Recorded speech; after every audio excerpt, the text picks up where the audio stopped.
السلام علیکم ورحمۃ اللہ وبرکاتہ۔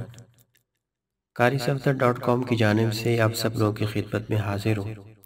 امید کرتا ہوں میرے تمام ویورز اور سبسکرائبر اللہ کی توفیق اور عنایت سے خیر و عافیت سے ہوں گے۔ دوستو، آج کی اس ویڈیو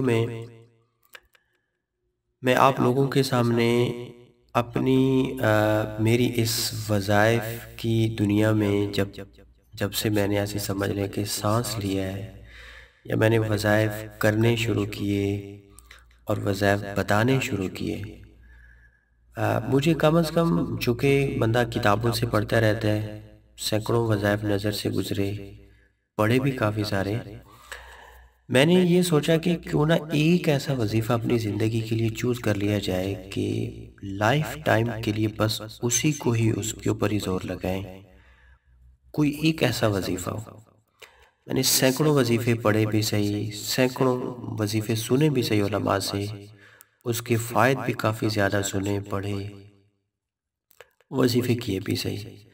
میں تقریباً اس بات یہ ڈیسائیڈ کرنے میں کہ میں اپنی لائف ٹائم کے لیے کون سا ایک ایسا وظیفہ چوز کروں، مجھے آلموسٹ 1 ایئر، یا میں اگر یہ بولوں کہ 1.5 سال لگا ہے مجھے صرف یہ ڈیسائیڈ کرتے کرتے۔ مطلب جب بھی کوئی وظیفہ سامنے آتا تھا تو مجھے یہ لگتا تھا کہ یہ وظیفہ سب سے بیسٹ ہے تو میں یہ کرتا ہوں۔ پھر اس کے بعد دوسرا کوئی وظیفے کے فضائل سنتا تھا تو مجھے لگتا تھا نہیں یار یہ سب سے بیسٹ ہے، یہ کرتا ہوں۔ تو اسی کشمکش میں سال 1.5 سال، آخر میں نے یہ دیکھا کہ کسی ایک وظیفے کی جو طاقت ہے، فلی جو اس کی تاثیر ہے، وہ میرے پاس نہیں ہے۔ تو میں کیا کروں؟ میں کبھی کوئی وظیفہ پڑھتا ہوں، کبھی کوئی عمل کرتا ہوں، کبھی کیا کرتا ہوں۔ بڑی مشکل سے اللہ سے مانگ مانگ کے بس اللہ نے میرے پہ کچھ چیز کھولی۔ ایک ایسا وظیفہ ہے جس کو میں نے اڈاپٹ کیا پوری زندگی کے لیے، اور بس اسی وظیفے کو ہی میں ہر وقت پڑھتا ہوں، اور میرا جو بھی کام ہوتا ہے میں اسی سے اللہ سے مانگتا ہوں۔ تو دوستو، میری آج کی یہ والی جو ویڈیو ہے کافی زیادہ لمبی ہونے والی ہے، لیکن میں انشاءاللہ ٹرائی کروں گا کہ اس کو میں کچھ پارٹس میں بیان کروں، 3-4 پارٹ اس کے بنا دوں گا تاکہ آپ لوگ اس سے بور نہ ہوں، کیونکہ یہ وظیفہ میری زندگی کا ایسے سمجھ لیں کہ ایک انمول ہیرا ہے، اور میں نے اس وظیفے سے ایسے سمجھ لیں کہ جو پایا ہے وہ بھی کچھ نہ کچھ ساتھ اس میں شیئر کروں گا آپ سے، کہ اللہ پاک نے اس وظیفے کی برکت سے کیا کچھ عطا کیا، اور اس وظیفے کی کیا طاقت ہے، میں نے یہ وظیفہ کیوں چوز کیا اور کس لیے چوز کیا۔ مجھے یہ لگتا ہے کہ یہ ہر شخص کو یہ آج کی ویڈیو سننی بھی چاہیے، اور اس وظیفے کو تو کبھی بھی نہیں چھوڑنا چاہیے۔ دوستو، ابھی آتے ہیں آج کے اس وظیفے کی طرف۔ آج دوستو میں آپ لوگوں کو اس دعا کا میں نے خود سے ایک نام سا بنا لیا کہ دعائے مغفرت بھی آپ اسے کہہ سکتے ہیں، آپ اسے دعائے استغفار بھی کہہ سکتے ہیں۔ جو دعا ہے میں سٹارٹنگ میں بتا دیتا ہوں تاکہ آپ لوگ اگر اپنی مرضی سے میری ویڈیو آگے دیکھنا چاہیں تو دیکھ لیں، فائد سننا چاہیں تو سن لیں، نہیں تو وظیفے والی دیکھیں چلے جائیں، مجھے کوئی ایشو نہیں ہے۔ دوستو، جو دعا ہے میں سب سے پہلے آپ کو بتا دیتا ہوں، یہ نبوی دعا ہے، نبی صلی اللہ علیہ وسلم دعا ہے، اللہم اغفر لی ولوالدی وللمؤمنین والمؤمنات والمسلمین والمسلمات الاحیاء والاموات۔ یہ دعا نبوی دعا ہے، نبی علیہ السلام کی ذات اقدس نے یہ دعا بتائی ہے۔ آج میں دوستو آپ کو اس دعا کے کمالات کچھ بتاؤں گا انشاءاللہ۔ مجھے یہ لگتا ہے کہ اہل دل کے جو دل ہے نا، اہل دل والے ہیں جو جن کے دلوں میں روحانیت کی تڑپ ہے اور روح کی دنیا کے وہ شاہ سوار بننا چاہتے ہیں اور روحانیت میں اعلیٰ مقام چاہتے ہیں، وہ اس دعا کی تاثیر کو سننے کے بعد ان کے دل تڑپ جائیں گے، اور اس کو پڑھنے کے لیے آپ لوگ بے قرار ہو جائیں گے۔ دوستو، تو آتے ہیں اس کا جو سب سے پہلا فائدہ ہے، دعا استغفار کا میں اس کو نام دے رہا ہوں۔ اس دعا کا سب سے پہلا فائدہ، دنیا اور آخرت ہمیشہ کی خوشیاں، دنیا اور آخرت ہمیشہ کی خوشحالیاں اللہ پاک آپ کو عطا کریں گے۔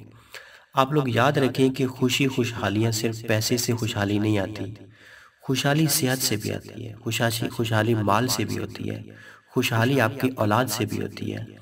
مطلب ہر وہ چیز جو آپ کی زندگی میں آپ کو نیڈ ہوتی ہے، جس کے بغیر آپ کا جینا محال ہوتا ہے، اگر وہ چیز آپ کو مہیا کر دی جاتی ہے تو یہ آپ کی خوشحالی ہے۔ صرف پیسے سے خوشحالی نہیں آتی، زندگی میں ہر وہ چیز آپ کی خوشحالی میں کاؤنٹ ہوتی ہے جو آپ کو نیڈ ہوتی ہے۔ تو اس وظیفے کی برکت سے دنیا کی بھی خوشحالی ملے گی، اور آخرت کی خوشحالی تو 1000% یقینی ہے۔ دوستو یہ تھا اس دعا کا پہلا فائدہ۔ دوسرے فائدے کی طرف آتے ہیں۔ اس دعا کا جو دوسرا فائدہ ہے وہ یہ ہے کہ اس دعا کا پڑھنے والا اللہ کے ہاں ایسا بن جاتا ہے کہ جیسے وہ شخص اپنے لیے جیتا ہی نہیں ہے، اپنے لیے کم جیتا ہے، وہ دوسروں کے لیے زیادہ جیتا ہے۔ اور میرے اللہ کو یہ بات بہت پسند ہے، کیونکہ جب بندہ یہ پڑھ رہا ہوتا ہے کہ اللہم اغفر لی، یا اللہ مجھے معاف کر دے، پھر ساتھ میں وہ کہتا ہے ولی والدیہ، یا اللہ میرے والدین کو معاف کر دے، چلے یہاں تک تو بات سمجھ میں آتی ہے۔ پھر جب وہ کہتا ہے نا کہ ولی المؤمنین، یا اللہ سب مومنوں کو معاف کر دے، پھر اللہ کی رحمت جوش میں آتی ہے۔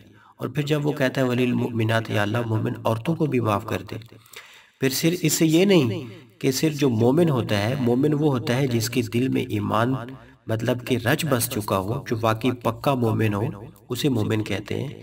لیکن اس کائنات میں ہزاروں کیا بلکہ لاکھوں کروڑوں ایسے لوگ ہیں جو مومن نہیں ہیں، جن کے دلوں میں ایمان بسا نہیں ہے، وہ صرف مسلمان کہلاتے ہیں، انہیں صرف کلمہ آتا ہے۔ تو جب بندہ یہ دعا پڑھنے والا کہتا ہے کہ والمسلمین، یا اللہ مسلمان ہیں جو جنہوں نے صرف کلمہ پڑھ رکھا ہے، انہیں کچھ پتہ نہیں ہے اسلام کیا ہے، یا اللہ انہیں بھی معاف کر دے، پھر اللہ کی رحمت اور جوش میں آتی ہے۔ اور پھر جب وہ کہتا ہے کہ والمسلمات، یا اللہ مسلم عورتوں کو بھی معاف کر دے، اور زیادہ جوش میں آتی ہے اللہ کی رحمت۔ اور پھر جب وہ آخر میں آتا ہے تو بس ایسی سمجھ لیں کہ تاخیر ہو جاتی ہے، جب وہ کہتا ہے الاحیاء والاموات، یا اللہ زندہ اور مردہ سب کو معاف کر دے، پھر اللہ کی رحمت کا وہ جو ایک مسئلہ کہ بحر بے کراں ہوتا ہے، وہ حد سے زیادہ جوش میں آتا ہے، اور اس دعا کے پڑھنے والے کی کایا پلٹ دیتا ہے۔ تو دوستو اس کا دوسرا فائدہ جو ہے وہ کیا ہے؟ اس دعا کا پڑھنے والا اپنے لیے کم جیتا ہے، دوسروں کے لیے زیادہ جیتا ہے، اور یہ بات میرے اللہ کو بہت پسند ہے۔ اس کا تیسرا فائدہ جو خود نبی علیہ السلام کی ذات اقدس نے بتایا، زبان نبوت سے نکلے ہوا یہ والا وظیفہ ہے کہ وہ شخص مستجاب الدعوات بن جاتا ہے، وہ ہاتھ اٹھاتا ہے اللہ کر دیتا ہے۔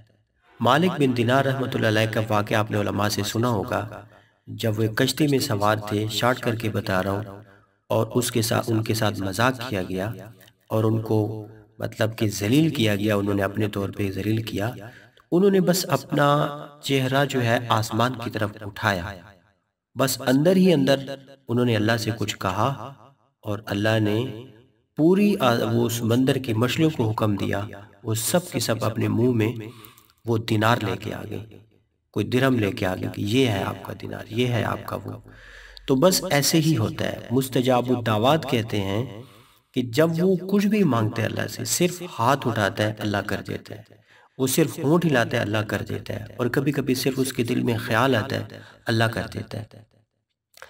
دوستو اس کا جو چوتھا فائدہ ہے، نبی علیہ السلام کی ذات اقدس نے خود ارشاد فرمایا، جو بھی بندہ 27 دفعہ 27 ٹائمز اس دعا کو پڑھے گا، اللہ غیب کے خزانے سے اس کی ہر قسم کی دعا قبول کرے گا، جائز حاجت میں اس کی جو دعا ہوگی وہ قبول کرے گا۔ یہ میرے اللہ کا وعدہ ہے، اس دعا کے پڑھنے والے کے ساتھ یہ ساری عنایتیں، یہ ساری رحمتیں ہوں گی۔ دوستو اس کا پانچواں فائدہ آپ لوگوں کے سامنے بیان کرتا ہوں، مجھے یقین ہے آپ کا دل ٹھنڈا ہو جائے گا۔ اس دعا کا پڑھنے والا اللہ کے اتنے قریب ہو جاتا ہے، جب بھی ہاتھ اٹھائے، جب بھی مانگے، جس وقت مانگے، جو مانگے اللہ عطا کر دیتا ہے، اللہ کا قرب نصیب ہوتا ہے اس کو اتنا۔